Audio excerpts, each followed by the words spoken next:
Gecenin bu vakti yine tekim, uzaqlara baxıram, kədərli bir bəkməm. Biraz yorğun, biraz da küskün, danışmaq istəmirəm, daxilim büsbütün. İçimdəki yükü qələmlə bölürəm, bəzən ağlayıram, bəzən isə gülürəm. Heç kim bilmir, heç kim duymur, İnsanlar niyə belə soyuqdur? Yaddaşımda qalan o son baxış dəyişdi dünyamı. Oldu bir yağış, qapımı bağladım, keçmişi sildim. Əslində mən özümə çoxdan gəldim. Ürəyimdə gizli qalan o bitməyən bir sual, bəlkə də bir yuxudur, bəlkə də acı xəyal. Yollar ayrılıb gedir, kölgəmlə baş başayam. Mən bu həyatın içində ən dərin bir yarayam. Yoxdur bir çarəm, qəlbimə düşüb ağır bir kölgə. Sən gəlmədin, mənsə döndüm tənha bir bölgə. İnsanlar qaçır zamanın arxasınca, mən isə qalmışam xatirə başında.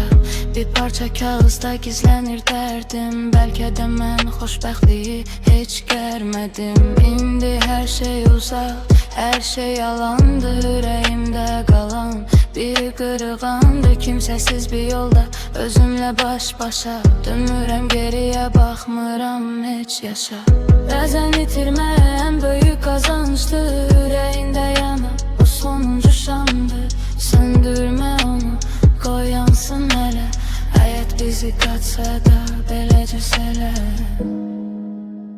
Danışmaq istəmirəm,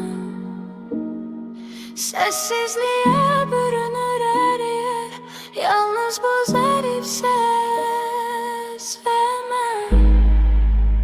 Danışmaq istəmirəm, səssizliyə bürünür hər yer, yalnız bu zərif səs və mən.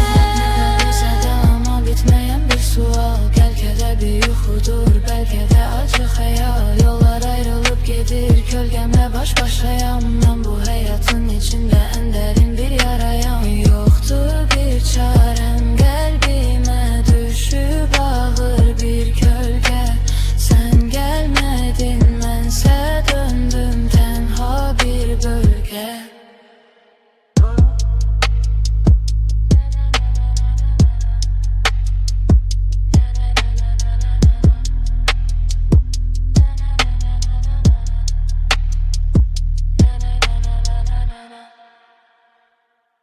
Kanala abone olup beğenmeyi unutmayın.